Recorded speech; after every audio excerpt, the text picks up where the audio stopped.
Tout commence avec une fille qui court désespérément dans un village.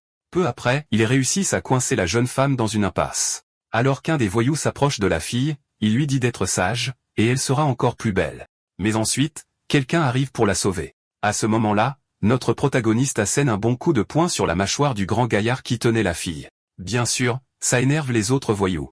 Soudain, plusieurs cris de douleur se font entendre venant de cette ruelle. Peu de temps après, tous les agresseurs sont au sol, se tordant de douleur. Le gars qui a pris le premier coup de poing est abasourdi et demande qui diable est ce jeune homme. Il se présente ensuite comme Long Hao-Shine et prend la fille sous sa protection, déclarant qu'il va s'occuper d'elle. À partir de ce moment-là, d'innombrables filles tombent amoureuses de lui, et elles veulent toutes l'épouser. Alors qu'elles lui avouent leur amour, il se reproche juste d'être aussi beau. En fait, ce n'était qu'un rêve que notre garçon faisait en dormant au travail. Le manager lui donne une claque sur la tête, le réveillant. Notre garçon se réveille en sursaut et essaie d'expliquer la situation à son patron. Le manager furieux crie sur notre protagoniste, disant que l'entreprise n'est pas un endroit pour faire la sieste. Juste après, l'homme pointe notre garçon du doigt et lui fait la morale. Le patron arrache ensuite des papiers du bureau de notre gars et se plaint des déchets qu'il lisait, disant qu'il avait été aveugle d'embaucher un tel loser. Avec un sourire sarcastique, le manager dit que le livre intitulé « 2. Je suis Long Hao-Xian » est un torchon. Après l'avoir humilié, l'homme froisse le livre et le jette à la poubelle, en insultant notre garçon. À cet instant, la barre de rage de notre gars est presque pleine. Ses collègues essaient de le calmer, lui disant de tenir bon s'il veut garder son travail, mais le manager continue de se moquer de lui. Mob, notre protagoniste, atteint sa limite de rage. Sur une pure impulsion, il réagit en criant au manager d'attendre. Alors que le manager se retourne, le protagoniste lui donne un coup de poing en plein visage. Avec un visage tuméfié, l'homme renvoie notre jeune homme qui répond qu'il va quand même le tabasser pour l'avoir fait trop travailler. Au milieu du bureau, RMC continue de tabasser le manager YRTRS Roerda SI Rei Isinunte. Sans s'arrêter, il dit à l'homme de se souvenir de son nom, Long Hao-Xian. Après tout ce chaos, notre jeune homme quitte l'entreprise avec une boîte dans les mains, maintenant au chômage. Il se présente à nous comme Long Hao-Shine, un jeune homme de 25 ans sans argent, sans statut, ni petit ami, et qui a maintenant perdu son travail. En marchant dans la ville, notre protagoniste réfléchit à sa vie. Soudain, son téléphone sonne, et une femme lui offre 100 000 par mois pour venir vivre avec elle, tant qu'il la rend heureuse, mais il refuse, disant qu'il n'est pas à vendre. En regardant son reflet dans la vitrine d'un magasin, il se lamente que son visage beau et prospère soit gaspillé. Il imagine que sa beauté devrait être entourée de belles femmes, comme dans les romans, avec 3 épouses et 4 concubines. Mais la réalité est bien différente, et il se retrouve entouré de femmes plus âgées et étranges. Il se rend compte que s'il continue comme ça, il va soit mourir de faim, soit mourir de froid, et il ne peut pas s'abaisser à être un sugar baby. À ce moment-là, une voiture de sport rouge attire l'attention de notre jeune homme, le laissant surpris. Une femme très belle et élégante sort de la voiture, laissant notre protagoniste bouche bée devant son apparence. Il change immédiatement d'avis et pense que pour elle, il mordrait totalement à l'hameçon, ressemblant à un chiot excité. Un moment plus tard, il se ressaisit, réalisant qu'il réfléchit trop, parce qu'une femme comme elle ne le regarderait jamais. Soudain, dans le reflet de la fenêtre, il voit l'image de la fille qu'il a sauvée dans son rêve, apparaissant comme un bug dans la réalité. Surpris, il se demande qui est cette femme, apparaissant dans son reflet avec des vêtements anciens et une lueur autour d'elle. Il se retourne rapidement pour voir si elle est vraiment là, mais ne trouve personne dans la rue derrière lui. Il regarde vers l'endroit d'où venait le reflet et voit la fille se tenir là. Il reste là, abasourdi, juste à la regarder. Il commence à la poursuivre. Mais après avoir commencé à la suivre, elle réussit malheureusement à lui échapper. Puis, il la repère au milieu de la foule, ce qui le fait courir après elle à nouveau. Notre protagoniste la suit dans une ruelle et lui crie d'attendre. En entrant dans la ruelle, il la voit au bout du chemin, mais soudain, son image commence à bouger. Quand il atteint le bout de la ruelle, la fille a complètement disparu. En regardant le livre dans ses mains, il commence à croire que ce n'était qu'une hallucination. Alors qu'il est distrait, un pot de fleurs sur une étagère au-dessus de lui commence à trembler et à glisser. Il se lamente alors sur son sort, pensant qu'il a le même nom que le héros du livre, mais une vie complètement différente. Au moment où il se convainc que ce n'était qu'une hallucination, le pot de fleurs tombe vers lui. Un grand fracas résonne dans la ruelle et des éclaboussures rouges volent partout, indiquant un fort impact. Sur le sol, nous voyons notre protagoniste gisant dans une mare de liquide rouge avec le pot brisé. Son livre est également taché, et ses mains sont ensanglantées. Il pense qu'il ne peut pas avoir une fin aussi stupide. Soudain, un écran bleu apparaît devant lui, annonçant que l'esprit correspondant a été capturé avec succès. Alors que ses yeux s'ouvrent lentement, notre garçon se rend compte qu'il n'est plus dans la ruelle. Le livre qu'il tenait s'ouvre tout seul, montrant un message qui promet la richesse, de belles femmes et un statut élevé. Notre protagoniste réalise alors qu'il n'a pas mordu la poussière et se demande ce qui s'est passé alors qu'il tient le livre brillant. Un écran système révèle que le niveau du système est S, l'hôte est long à Oxian, et il a 0 point de renommée. Il comprend alors la situation et demande au système s'il a été transporté dans le livre qu'il lisait, et le système le confirme. Avec un sourire excité, notre jeune homme réalise qu'il est maintenant le protagoniste du roman qu'il admirait tant. Il commence alors à rêvasser, imaginant les 7 belles épouses et la vie héroïque qu'avait le long à Oxin original. Mais peu après, il se demande pourquoi un gars qui avait déjà tout aurait besoin de lui comme remplaçant et demande au système à quel moment de l'histoire il est entré. La réponse du système le choque, car il est entré juste à la grande finale de l'histoire, laissant notre MC complètement confus. Il est ravi, pensant qu'il héritera de toute la renommée et du harem du héros original sans aucun effort. Mais la joie est de courte durée, car le système révèle que le héros a trouvé sa fin dans la finale, et s'il ne termine pas la tâche, il trouvera sa fin aussi. Pour aggraver les choses, un message avertit qu'il a besoin d'un point de renommée par jour pour survivre, et il n'a que 24 heures de protection. Notre protagoniste panique complètement en réalisant la gravité de sa situation et que sa vie est en jeu. Le système le pousse alors à choisir une triche et à commencer la tâche principale, alors il choisit l'option B, qui est 3 boîtes mystères. Il est alors confronté à 3 coffres à l'écran et choisit celui du milieu, espérant une bonne récompense de départ. La boîte s'ouvre avec une lueur intense, et le système le félicite pour avoir acquis la capacité de lire dans les pensées. Immédiatement après, la tâche principale est révélée, obtenir des points de renommée et résoudre le mystère de la disparition de l'ancien protagoniste. L'écran d'état se met à jour, montrant sa nouvelle capacité, mais il est toujours à 0 points de renommée et demande comment les augmenter. Le système explique que la renommée est essentielle à la survie et peut être acquise en augmentant sa présence dans le monde du livre. Avec un sourire confiant, notre protagoniste pense qu'avec sa beauté, gagner de la renommée sera un jeu d'enfant. Pensant que ce sera du gâteau, il se prépare au début de sa mission. Ses yeux s'écarquillent avec une étrange lueur, et le monde autour de lui commence à se transformer rapidement. Soudain, ses cheveux s'allongent et ses vêtements changent alors qu'il est transporté dans le corps du long Aoxian original. Il se réveille surpris dans un lit quand une femme entre dans la pièce, et il pense que le timing ne pourrait pas être pire. La femme s'approche avec un plateau et un sourire heureux, disant que son mari s'est enfin réveillé. Notre jeune homme est choqué de reconnaître la fille de ses rêves et réalise qu'elle est réelle dans ce monde. Il se souvient qu'elle est Luchou, la petite amie d'enfance du héros, et qu'ils ont même eu un fils de 5 ans ensemble. Une main sur la poitrine, notre MC promet à l'ancien propriétaire du corps qu'il prendra très bien soin de ses femmes. Il fait ensuite un visage espiègle, en pensant à ses femmes. Essayant d'agir normalement, il s'excuse de l'avoir inquiété, et la jeune femme répond qu'elle est soulagée de le voir bien. Elle lui offre ensuite le médicament sur une cuillère et lui demande d'ouvrir la bouche, tandis que notre MC la remercie pour ses soins. Juste au moment où il est sur le point de prendre la cuillère et de boire le médicament, qu'elle a préparé avec tant de soin. Soudain, une notification apparaît, l'avertissant que sa capacité de lecture mentale a été activée à ce moment précis. Il entend alors les pensées de la fille dans sa tête, et elle le traite d'idiot malade d'une manière très malveillante. Notre jeune homme est choqué de découvrir qu'elle se demande pourquoi il n'est pas encore parti, et si la dose n'était pas assez forte. La jeune femme maintient un doux sourire sur son visage, mais notre protagoniste connaît maintenant ses véritables intentions et est terrifié. Avec une main tremblante, notre protagoniste repousse la cuillère, tandis que la femme demande ce qui ne va pas. Elle sourit ensuite et demande si le médicament est trop chaud, suggérant qu'elle soufflera dessus pour le refroidir un peu. Et avec une douce inspiration, elle refroidit le liquide sur la cuillère. La femme insiste pour qu'il prenne bientôt le médicament, promettant qu'il se sentira beaucoup mieux après l'avoir bu. Il est sous le choc, pensant qu'il a peut-être juste entendu des choses, et qu'une femme aussi attentionnée ne pourrait pas être une tueuse. Convaincu que c'était une hallucination, notre jeune homme décide de prendre le médicament d'un seul coup. Elle tamponne sa bouche avec un chiffon et demande si c'était trop amer, même avec le miel qu'elle a ajouté. Dans ses pensées, la femme demande sarcastiquement si le poison était bon, confirmant ses intentions maléfiques. En entendant cela, notre protagoniste recrache tout le médicament en panique totale, réalisant que c'était du vrai poison. Désespéré, il demande au système ce qui se passe. Le système affiche les mots lecture mentale. L'écran explique ensuite que la lecture mentale est au niveau élémentaire et ne fonctionne qu'avec un contact physique. La femme le gronde d'être aussi imprudent qu'un enfant. Il réalise alors qu'elle pourrait être la tueuse qui a pris la vie du long Achin original. Notre garçon entend alors à nouveau les pensées de la fille, et elle se plaint qu'il ait gaspillé tout son poison. Elle s'énerve et essaie de le forcer à prendre plus de médicaments pendant qu'il la regarde, terrifié par la vérité. Avec une expression sérieuse, notre jeune homme conclut que la vérité a éclaté et que la femme est une tueuse. Désespéré, il appelle à l'aide, essayant d'attirer l'attention de quelqu'un à l'extérieur de la pièce. Immédiatement, 2 gardes apparaissent à la porte et demandent à leur seigneur ce qu'ils peuvent faire pour lui. Notre protagoniste pointe alors la femme et leur ordonne de la traîner dehors et de la faire avouer. Mais à sa grande surprise, Ces mots sortent comme un tas de sons absurdes, et les gardes sont confus. Il panique et se prend la gorge, demandant au système pourquoi il ne peut pas parler correctement. Un écran bleu explique que les pensées résiduelles du corps l'empêchent de blesser quelqu'un qu'il voulait protéger.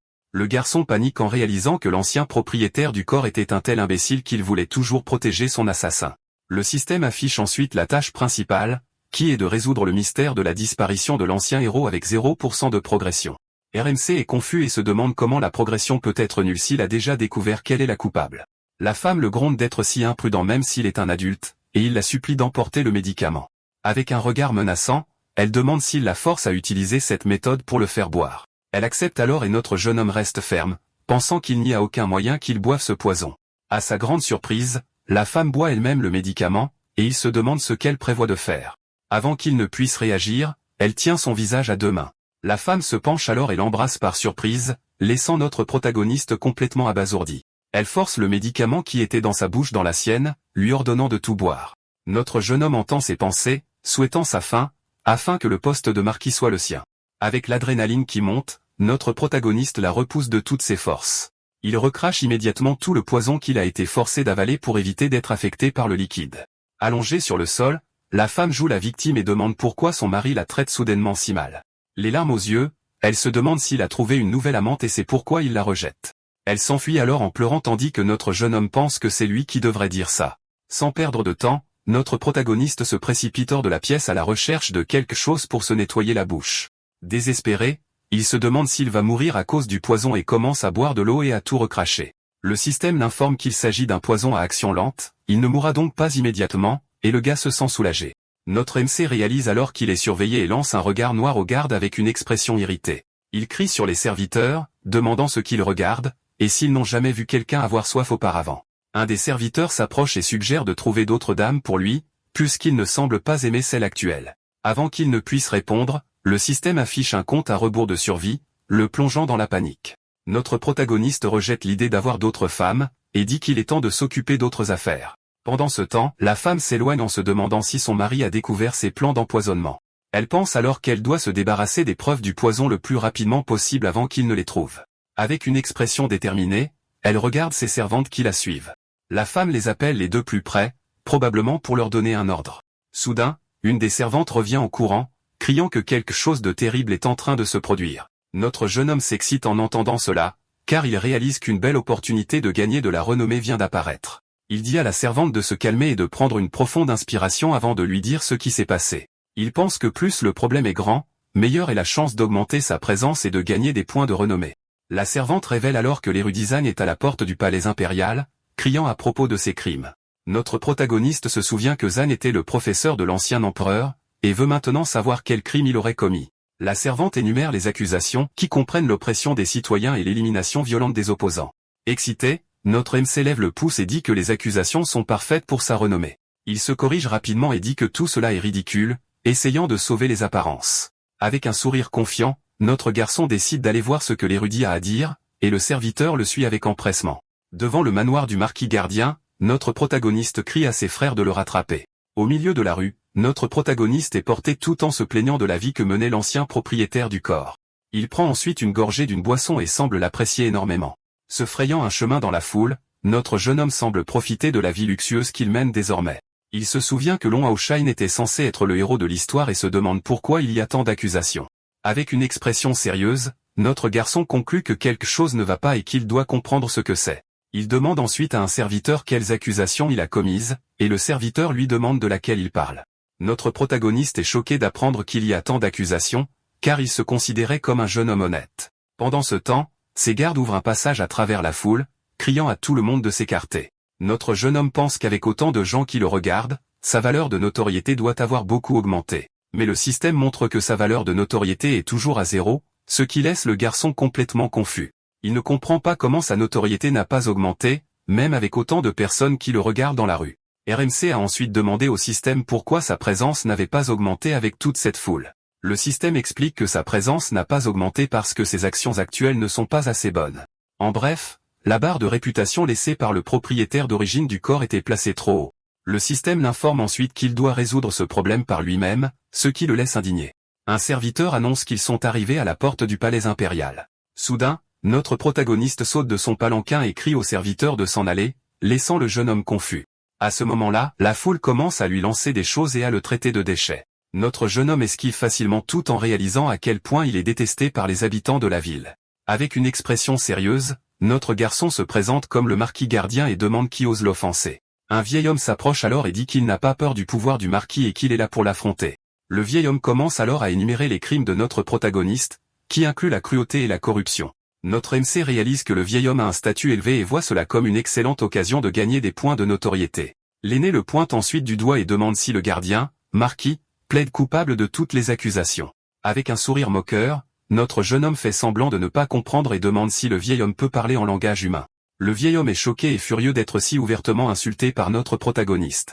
Notre garçon remet ensuite en question la logique du vieil homme, disant qu'il peut l'insulter, mais qu'il ne peut pas être insulté en retour. Avec un sourire cynique, notre jeune homme suggère au vieil homme de s'excuser. Le vieil homme est sans voix devant l'audace de notre protagoniste, qui demande au système de vérifier sa notoriété. À sa grande surprise, le système l'informe que sa valeur de notoriété est toujours à 0, sans aucun changement.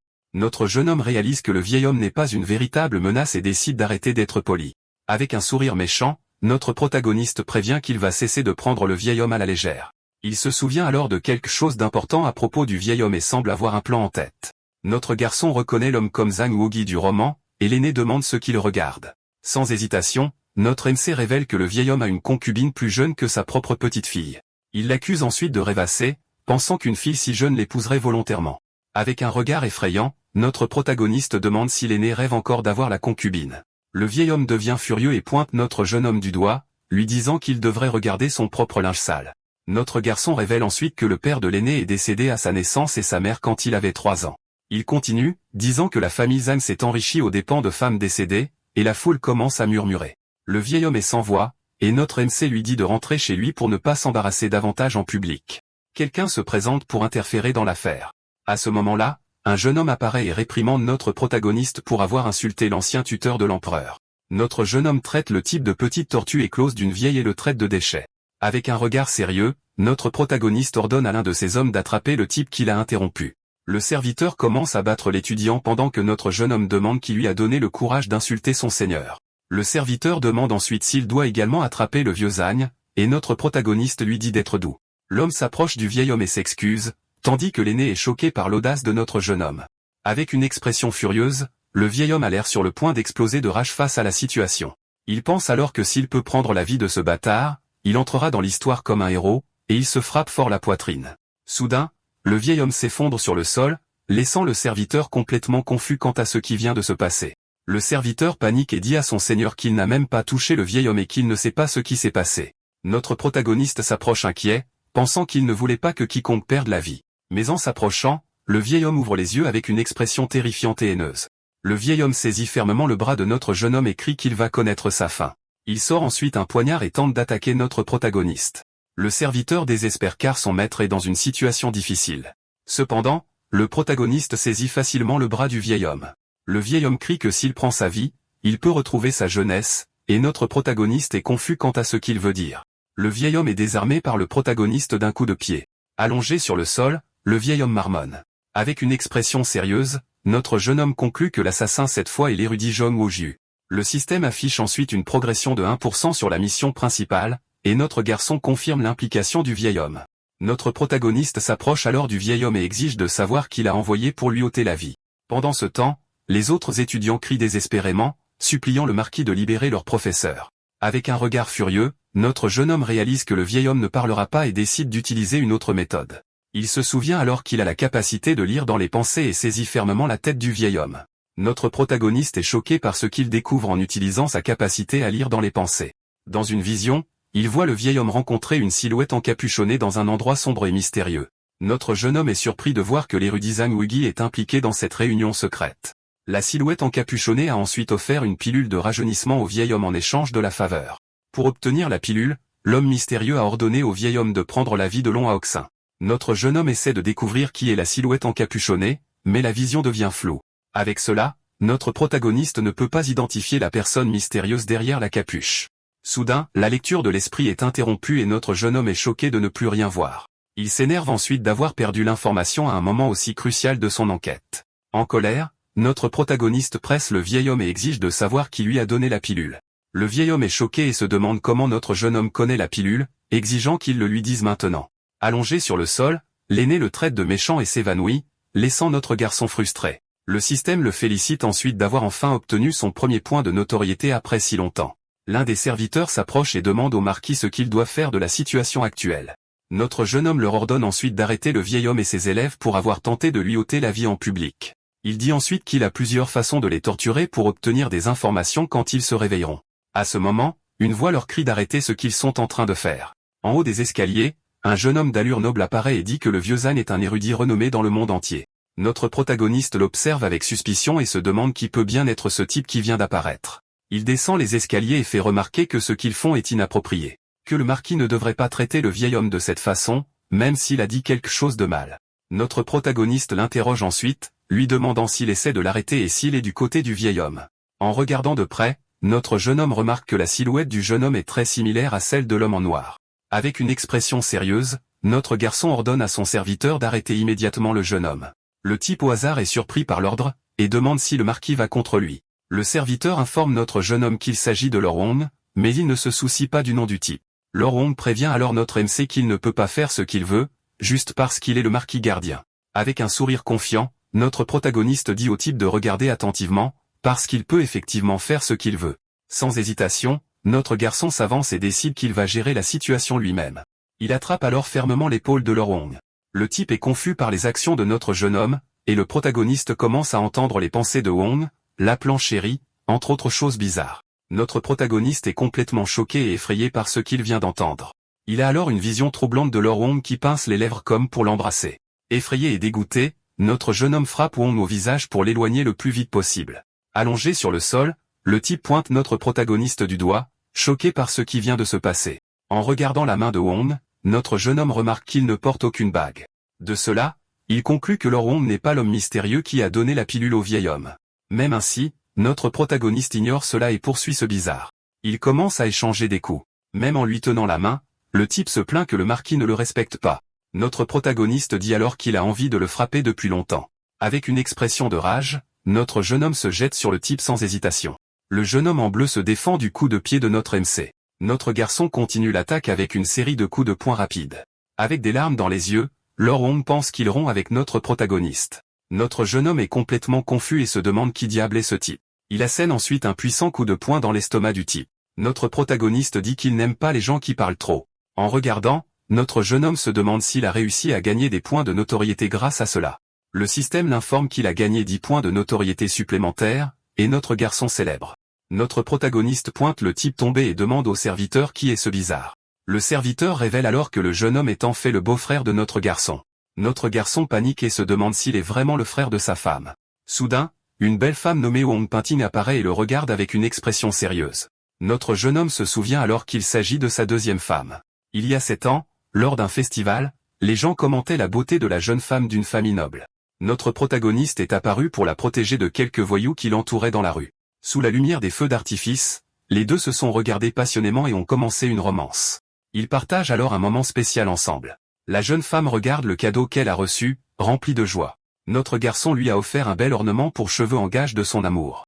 Un homme plus âgé a demandé à Ping si elle acceptait d'être une concubine, puisque notre MC a déjà une femme. Puis nous voyons le jour du mariage, montrant la décoration de la chambre du couple. Se tenant la main, la femme dit qu'elle sera sa femme pour toujours, et il promet de vivre pour elle. De retour dans le présent, Ping dit que s'il est fatigué d'elle, il devrait simplement la renvoyer sans l'humilier. Les gens autour commentent que le marquis a manqué de respect à la famille Wong en frappant son frère. Notre protagoniste réalise alors que le type est le premier beau-frère qui apparaît dans le livre. La femme accuse notre jeune homme d'avoir frappé son frère, juste pour pouvoir divorcer d'elle. Avec colère et tristesse, elle dit qu'elle n'a plus aucun moyen de vivre dans ce monde et s'enfuit. La femme court vers l'eau, disant qu'elle va mettre fin à ses jours, et notre jeune homme essaie de l'arrêter. Sans hésitation, la femme saute dans l'eau, laissant notre protagoniste désespéré. Notre jeune homme saute alors pour la sauver pendant que ses serviteurs crient d'inquiétude. Sous l'eau, notre garçon réalise qu'il a oublié un détail important, il ne sait pas nager. Voyant cela, les serviteurs crient aux autres d'aller sauver le marquis immédiatement. Les serviteurs sautent alors dans l'eau pour secourir notre protagoniste, qui se noie. Notre jeune homme commence à perdre connaissance et voit sa femme au fond de la rivière.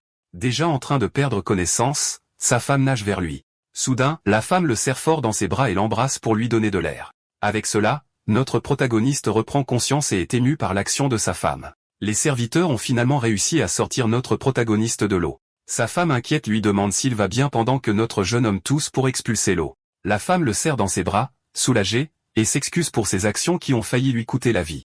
Elle explique ensuite qu'elle a agi sur une impulsion en apprenant le conflit entre lui et son frère. Avec un sourire, notre garçon dit qu'il ne lui en voudrait jamais d'être aussi belle. La femme est heureuse de réaliser que son mari l'aime toujours, et il confirme ses sentiments. Pintine joint ensuite les mains des deux hommes et leur demande de devenir amis. Notre protagoniste pense que son beau-frère est un bon outil pour gagner des points. Avec un sourire forcé, notre jeune homme dit que tout cela était un malentendu familial. Il célèbre mentalement avoir gagné 11 points de notoriété en cette journée mouvementée. Tendant une main à sa femme, notre protagoniste l'invite à rentrer à la maison. Le couple retourne ensuite au palais, main dans la main, et avec le sourire aux lèvres. Cependant, notre garçon remarque que la femme est tendue et a un regard sombre dans les yeux. Il se souvient qu'après que Yo-Yo soit devenue impératrice, la famille Wong a été méprisée. Notre jeune homme est choqué de voir l'aura terrifiante de sa femme alors qu'elle promet vengeance. Notre jeune homme est surpris d'entendre le nom de Yo-Yo. Il se souvient alors que Yo-Yo est sa fille avec peinture et se rappelle des moments heureux. Puis on voit une image mignonne de la petite Long Yo-Yo, la fille du couple. Notre protagoniste sursaute en entendant ses pensées. Effrayé, il s'éloigne de sa femme, qui lui demande ce qui ne va pas. La femme pose sa main sur son front pour vérifier s'il a de la fièvre. Mais à chaque contact, une pensée étrangère venant d'elle le traverse. Sur une impulsion, notre jeune homme repousse sa main et la repousse en criant. Il commence à insulter la femme, qui ne comprend pas la réaction soudaine de son mari. Notre protagoniste réalise ce qu'il a fait et se sent gêné devant les serviteurs. Le système l'avertit alors de ne pas blesser les personnes que l'ancien propriétaire voulait protéger. Notre garçon s'énerve et pense que l'ancien propriétaire était un loser parce que ses femmes le détestent. Il a alors une vision de ces femmes avec des regards terrifiants, l'invitant à rentrer chez lui. Imaginant un scénario terrible, notre jeune homme se voit servi par elle avec des intentions malveillantes. Sa femme l'appelle et lui demande ce qu'il fait là avec cette étrange expression. Paniqué, notre protagoniste dit qu'il ne rentrera pas chez lui parce qu'il craint pour sa vie. Avec une expression de panique, notre jeune homme pense que sa vie est plus importante que les femmes. Soudain, il a une idée brillante et semble avoir trouvé une solution à son problème. Nous voyons la porte de Chanchan, un endroit très important dans la ville impériale. Notre protagoniste dit alors à sa femme de rentrer chez elle car lui et son beau-frère ont des affaires à régler. Le beau-frère est confus et notre jeune homme l'attrape, confirmant qu'ils ont quelque chose de très important à discuter. La femme dit alors au revoir et monte dans la calèche avec un air inquiet. Agitant la main à la calèche qui s'éloigne, notre protagoniste sourit tandis que sa femme le regarde par la fenêtre. Puis il se tourne vers son beau-frère avec un sourire et l'invite à régler leurs affaires importantes. Alors qu'il s'éloigne, nous voyons le vieil homme vaincu jurer de se venger du marquis. Les deux semblent trinquer dans un restaurant chic de la ville. Ils sont dans une salle privée avec de la musique et de la danse. Le beau-frère agacé demande si c'est là l'affaire importante dont ils devaient discuter. Notre protagoniste répond que boire est la chose la plus importante dans la vie, mais l'autre se méfie de lui. Il offre ensuite un verre à son beau-frère pour s'excuser de ce qui s'est passé plus tôt. Le beau-frère dit qu'il ne blâmerait jamais le marquis alors que la servante s'approche. Soudain, la servante trébuche et crie en laissant tomber la théière. Le beau-frère l'attrape rapidement et l'avertit d'être plus prudente. La femme s'excuse et notre protagoniste lui dit de se relever car il n'est pas mesquin. La servante fait alors l'éloge du beau-frère, disant qu'il est l'homme le plus vertueux et le plus beau qu'elle ait jamais vu. Notre jeune homme est choqué et se demande quel genre de perspective c'est, où il ne se compare pas à l'autre gars. Agacé, notre protagoniste regarde la servante, qui est complètement éprise du beau-frère. D'un geste, il renvoie tous les serviteurs hors de la pièce, afin qu'ils puissent parler seuls. Le beau-frère demande pourquoi il fréquente ces endroits alors qu'il a tant de belles femmes à la maison. Avec un regard sérieux, il demande à notre protagoniste de bien traiter sa sœur peinture. Le beau-frère s'énerve et rappelle à notre jeune homme la loyauté de la famille Wong envers lui. Notre garçon remplit alors sa tasse et l'invite à boire un verre, sans y prêter beaucoup d'attention. Beau-frère soupire et accepte la boisson, toujours méfiant de ses intentions. D'une seule gorgée, il avale la tasse d'un coup. Notre protagoniste sourit et remplit à nouveau sa tasse. Après un certain temps, le beau-frère semble ivre et tente d'attraper notre jeune homme. Notre garçon est surpris car il ne peut pas lire ses pensées. Il se rend alors compte que le beau-frère est déjà ivre. Le beau-frère embrasse notre protagoniste et jure une loyauté éternelle, disant que le marquis lui a sauvé la vie. Il menace alors de sauter par la fenêtre pour prouver sa sincérité, laissant notre jeune homme désespéré. Alors qu'il essaie de l'arrêter, notre protagoniste touche l'épaule du beau-frère. Les yeux de notre garçon brillent intensément, et il a une vision soudaine. Il voit le palais en flammes, avec de nombreux soldats tombés au milieu d'une bataille sanglante. À l'intérieur du palais, les gardes tentent de protéger la princesse et son altesse d'une attaque imminente. Soudain, le grand-père du beau-frère est frappé par une lame acérée. Le beau-frère accuse Bei Shinwang de trahison tout en tenant son grand-père blessé dans ses bras. Le général traître offre un pardon à Wang Tu si lui et la famille Wang le rejoignent. Avec un visage blessé, Wang Tu refuse de se rendre et de trahir son pays. Il se jette alors à l'attaque du général, déclarant qu'il ne servira jamais à un méchant. Tu se bat courageusement contre les soldats ennemis, qui l'entourent de tous côtés. Dans un moment de distraction, il est touché à la jambe et crie de douleur à cause de l'attaque. Le général se moque de lui et lui dit d'aller parler de loyauté avec ses ancêtres. Blessé et épuisé, Wang Tu ferme les yeux et accepte son sort, croyant que c'est sa fin. Cependant, le général traître est confus. Avant qu'il ne puisse réagir, il est touché par une flèche dans le bras et hurle. Une autre flèche le frappe dans le dos, et il crie de douleur. Au loin, il voit une armée approcher à travers la fumée et le chaos de la bataille. Monté sur un cheval, l'ancien propriétaire du corps de notre jeune homme arrive pour le sauvetage. Avec son épée dégainée, il menace les rebelles, disant que ceux qui ne se rendent pas seront éliminés. À la tête de ses troupes, il charge contre l'armée ennemie qui encercle Wang Tu. Un cri de bataille, notre jeune homme cabre son cheval. Il descend ensuite et marche vers son beau-frère. Avec un sourire, notre protagoniste s'excuse auprès de Wang Tu d'être arrivé en retard. Tendant la main, notre jeune homme dit à son beau-frère qu'il n'est pas temps de se reposer, car ils ont beaucoup à faire. Le beau-frère, cependant, se contente de grogner et d'essuyer le sang de son visage sans y prêter beaucoup d'attention. Se cachant derrière la porte, nous voyons la princesse et son Altesse, effrayés. À ce moment-là, notre protagoniste se tourne vers eux et déclare qu'ensemble, ils protégeront le grand Zhou. Le beau-frère le remercie, disant que le marquis est leur saint patron. Notre protagoniste est choqué par l'admiration de son beau-frère et se demande ce qui se passe. Soudain, il remarque quelque chose d'étrange et s'arrête un instant, essayant de comprendre la situation. Il sent que quelque chose ne va pas, et se souvient de la vision de la princesse et de son Altesse se cachant. Son regard se pose alors sur la bague que la princesse portait à la main gauche.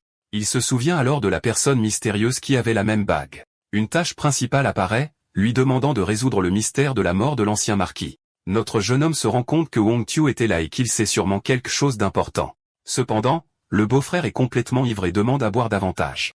Agacé, notre protagoniste le gifle plusieurs fois. Il le retient et lui demande à qui appartient cette bague, mais le beau-frère est trop ivre pour répondre. Notre personnage principal se rend compte que s'il trouve le propriétaire de la bague, il pourrait découvrir le vrai coupable. Dehors, les servantes bavardent sur ce qui se passe tout en louant la beauté des deux hommes. Soudain, notre jeune homme ouvre la porte et demande avec colère où est Jiasan, effrayant les jeunes femmes. L'homme nommé Jiasan apparaît, et notre protagoniste l'appelle dans la pièce. Le serviteur demande alors ce qu'il a fait à leur Wong, mais notre jeune homme lui dit de se taire. Notre garçon dessine sur la table et demande si le serviteur a déjà vu ce motif auparavant. L'homme devient nerveux et balbutie, ne sachant pas quoi dire, ce qui rend notre protagoniste impatient. Le serviteur loue alors le dessin du marquis et s'excuse de ne pas avoir pu le reconnaître. Mais à ce moment, le beau-frère murmure qu'il a vu ce motif, surprenant notre personnage principal. Il s'approche rapidement et demande où il l'a vu, si c'était au palais impérial. Le beau-frère répond qu'il l'a vu au manoir du marquis, et se rendort paisiblement. Notre garçon est confus par la réponse, mais le serviteur se souvient de quelque chose. Il demande si notre protagoniste recherche une bague avec un motif de dragon.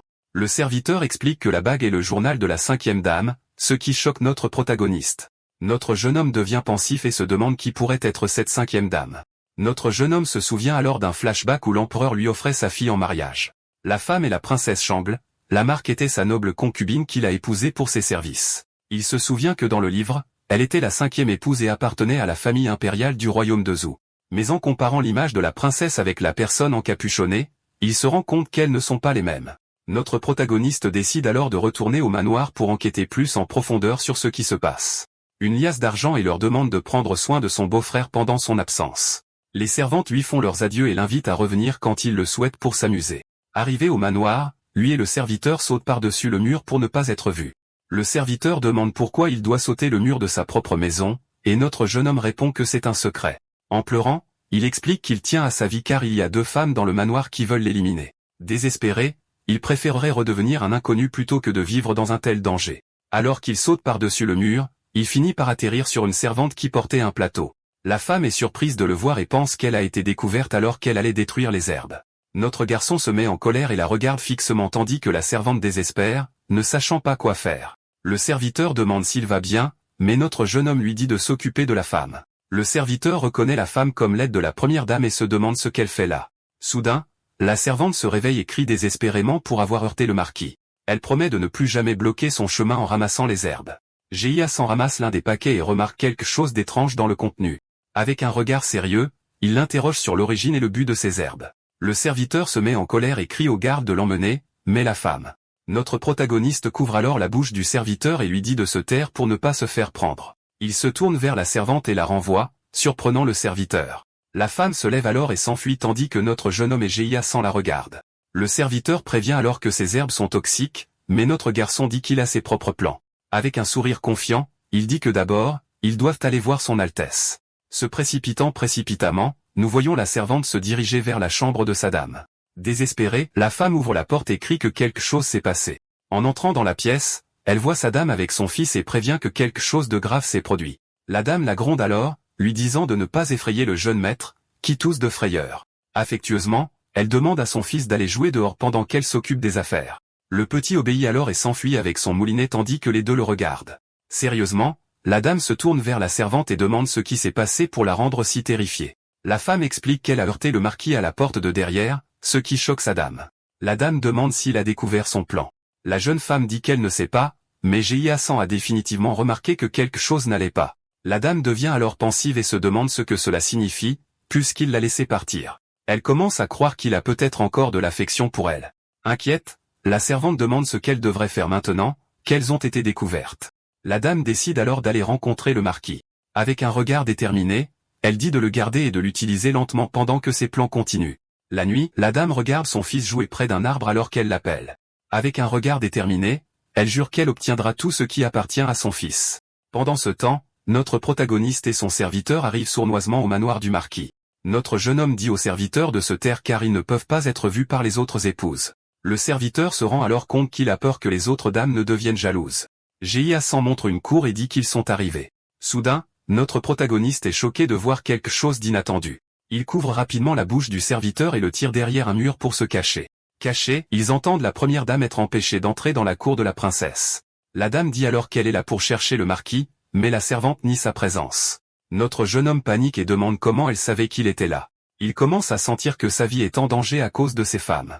La première dame s'énerve et gifle la servante, insinuant qu'elle a vu le marquis entrer. Elle ignore les avertissements et dit qu'elle va entrer pour vérifier par elle-même s'il est là. Soudain, une voix mystérieuse crie de s'arrêter immédiatement. La voix appartient à la princesse Shangul, qui apparaît. Choqué, notre jeune homme se demande si c'est vraiment la princesse, laissant Jia-san confus.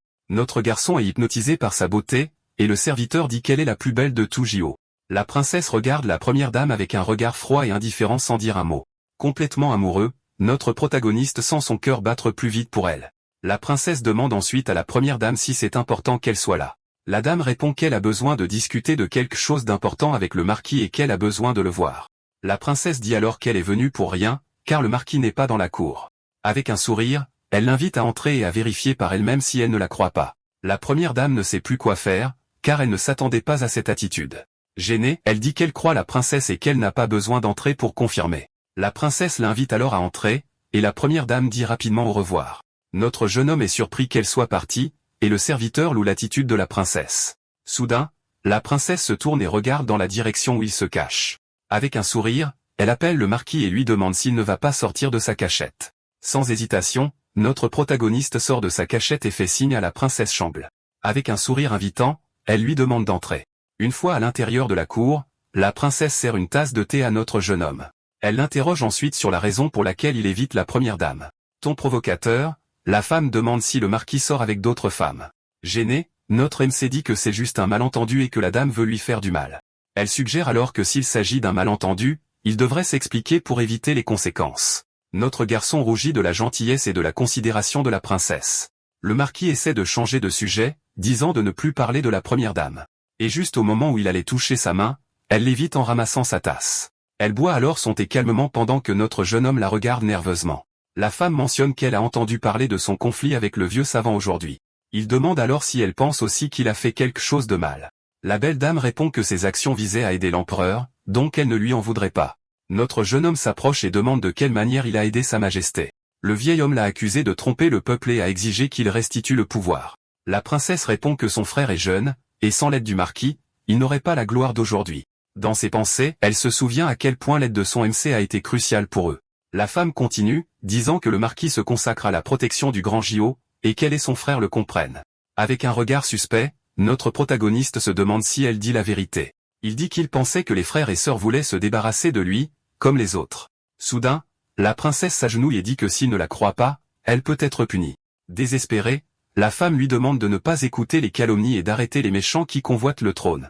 Avec sa main sur sa poitrine, elle tousse et réaffirme qu'elle n'a jamais pensé à lui faire du mal.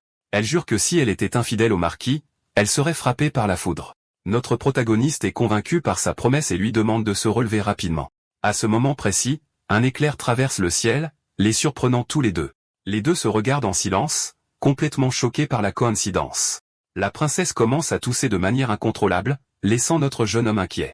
Il lui demande si elle va bien, mais la femme dit que ce n'est qu'une vieille maladie. La princesse dit que le tonnerre ne l'a pas frappée, prouvant que les cieux croient sa promesse. Dans ses pensées, notre jeune homme croit qu'une fille aussi délicate ne mentirait pas. Mais il se souvient que Lujou semblait également douce et vertueuse, et il ne peut pas y croire aveuglément. Suspect, il décide d'utiliser son esprit, sa capacité de lecture pour découvrir la vérité. Le marquis tend la main pour l'aider à se relever, mais la femme hésite, de peur de transmettre sa maladie. Notre protagoniste lui tient fermement la main, disant qu'il s'en fiche. Le regard perçant, notre MC se prépare à utiliser sa capacité et à voir ses pensées. Il se concentre intensément, essayant d'activer l'esprit, la lecture. Confuse, la princesse demande pourquoi le marquis la regarde de cette façon. Il l'interroge directement, lui demandant si elle n'a jamais pensé à lui faire du mal, et elle le nie. Notre jeune homme est choqué car il n'entend aucune pensée et se demande comment c'est possible. Il se rend compte qu'il y a quelque chose de très étrange chez la princesse, car elle ne semble pas normale. La princesse se plaint que le marquis lui fait mal, et il se demande pourquoi il ne peut pas entendre ses pensées. Déterminé, notre protagoniste essaie de se concentrer à nouveau pendant que la femme demande si quelque chose ne va pas. Surpris, notre jeune homme se rend compte qu'il ne peut toujours rien entendre et se demande ce qui n'a pas fonctionné. Avec un regard inquiet, la princesse demande si le marquis ne se sent pas bien. Il se retire alors brusquement, effrayé par l'étrange situation. Notre protagoniste dit qu'il a une affaire importante à régler et qu'il doit partir, mais la femme l'arrête. Avec un toucher doux, la princesse lui tient la main pour qu'il ne parte pas. Notre jeune homme devient méfiant et se demande ce qu'elle essaie de faire. Elle lui rappelle que si ce n'était pas pour lui qui a sauvé les frères et sœurs, personne ne saurait qui serait sur le trône. La femme promet qu'elle se souviendra toujours de sa gentillesse et lui demande de ne pas écouter les calomnies du méchant. Notre protagoniste a un souvenir d'un moment crucial pour les frères et sœurs. Dans cette vision, il semble protéger les deux frères et sœurs qui ont l'air effrayés et sans défense. Dans le flashback, notre jeune homme s'excuse pour le retard tout en caressant la tête de la princesse. Il assure alors qu'avec l'ascension de sa majesté sur le trône, personne n'osera lui désobéir. Tout le monde s'incline alors et crie longue vie au nouvel empereur, montrant son respect. La princesse affirme que personne ne souhaite plus la santé et la longue vie du marquis qu'elle. Convaincu, notre MC dit qu'il la croit et pense qu'elle n'a aucune raison de se débarrasser de lui. Avec un regard séducteur, la princesse l'invite à quelque chose de plus, mais il l'interrompt. Notre jeune homme se retire, disant qu'il doit comprendre ce qui ne va pas avec son esprit, sa lecture. Il dit alors au revoir et part, saluant la princesse qui le regarde. En traversant la cour, notre garçon est heureux d'avoir enfin quelqu'un qui se soucie de lui. La servante de la princesse sert le thé. Avec un regard froid, la princesse dit à la servante de jeter le thé que la marque a touché. Une fois dehors, son serviteur rappelle à notre protagoniste l'anneau, et il se rend compte qu'il a oublié. Le serviteur demande s'ils doivent y retourner, mais notre jeune homme dit que l'esprit, la lecture est plus important. Notre protagoniste sourit alors et dit qu'il existe d'autres moyens de découvrir l'origine de l'anneau. Avec un sourire espiègle, il appelle le serviteur à s'approcher. En touchant l'épaule du serviteur, notre MC entend ses pensées et se rend compte que sa capacité est de retour. Le serviteur pense qu'il espère que le marquis ne demandera rien de difficile, car il serait très affligé. Excité, notre jeune homme chuchote à l'oreille du serviteur, ce qui le surprend. Le serviteur s'agenouille et supplie le marquis d'épargner le vieux savant comme promis. Dès que le serviteur s'en va, notre protagoniste court dans la pièce et appelle le système. Furieux, il crie, demandant comment la lecture de l'esprit a pu échouer, et si le système est un produit défectueux. Un écran bleu apparaît devant lui, indiquant que la capacité de lire dans l'esprit n'a pas échoué. Notre jeune homme est confus et se demande pourquoi cela a fonctionné avec le serviteur, mais pas avec la princesse. Le système explique que son niveau de compétence est bas et ne fonctionne qu'avec un contact physique. Notre garçon est surpris de découvrir que l'esprit lit ses niveaux et voit que le sien est élémentaire. Le système lui demande ensuite s'il veut utiliser ses points de renommée pour améliorer la compétence, et il accepte. Soudain, les points commencent à être consommés rapidement, laissant notre MC désespéré. Il se demande si la mise à niveau a réussi et attend avec impatience le résultat. À sa déception, le système l'informe que sa compétence est toujours au niveau élémentaire. Le système révèle que 1000 points de renommée sont nécessaires pour atteindre le niveau intermédiaire. Notre garçon se rend compte qu'il peut obtenir des points en battant aussi Wong, et pense à l'affronter tous les jours. Soudain, une voix familière appelle le marquis, interrompant ses pensées. Regardant par la fenêtre, il voit la première dame debout devant sa chambre. C'était la première dame avec un doux sourire sur son visage. La première dame entre dans ses appartements. Avec une expression choquée, il bégaye le nom de la femme et lui demande ce qu'elle fait là. La première dame demande alors pourquoi le marquis est si nerveux à propos de sa présence. Il essaie de cacher sa nervosité et dit qu'il ne s'inquiète de rien. Avec un regard séducteur, la femme s'approche et demande s'il croirait qu'elle est venue pour expliquer les poisons. Notre jeune homme est méfiant et demande si c'est exactement ce qu'elle est venue faire. La dame révèle alors que c'est lui qui lui a donné le poison, laissant notre MC sous le choc. Elle lui prend la main et lui demande si le marquis a encore oublié ce qui s'est passé. La femme continue en disant que c'est lui qui lui a personnellement appris à préparer des herbes médicinales. Notre jeune homme a un flashback où il disait qu'il pouvait lui apprendre tout ce qu'elle voulait. Dans le même flashback, il a dit que la plus grande aide qu'elle pouvait lui apporter était d'être à ses côtés. On le voit lui apprendre à préparer une potion pendant qu'elle prend des notes. De retour dans le présent, notre garçon est stupéfait par cette révélation inattendue. Il ne comprend pas ce qu'ils font et pourquoi il a ses souvenirs confus. Notre MC se demande alors pourquoi il lui donnerait des poisons et se rend compte que la situation est irrationnelle. Avec un regard sérieux, notre jeune homme exige de savoir ce qu'elle lui a fait et pourquoi il lui donnerait des drogues. La dame révèle que le marquis a dit un jour qu'il pouvait comprendre le cœur des autres. Elle le met donc au défi d'écouter ce que dit son cœur, surprenant notre MC. Il panique, pensant qu'elle doit le tromper. La femme l'encourage à écouter alors que notre garçon a une hémorragie nasale. Notre jeune homme se concentre alors et se rend compte que tout ce qu'elle lui montre est faux. Il sent que, bien qu'elle sourie à l'extérieur, à l'intérieur, elle pleure désespérément. Confus, notre protagoniste la repousse. La première dame dit qu'il semble que le marquis ne comprenne toujours rien et ne puisse ni voir ni entendre. Notre garçon demande de quelle bêtise elle parle. Elle montre ensuite une petite boîte et dit que c'est un souvenir qu'il lui a personnellement offert. La femme lui rappelle la promesse que, quoi qu'elle fasse, tout serait pardonné. Elle dit qu'elle rend maintenant l'objet au marquis, en le plaçant sur la table. Notre protagoniste regarde la boîte avec une expression sérieuse et confuse. La dame lui demande de se souvenir de la promesse et d'accepter cela comme un gage de leur respect.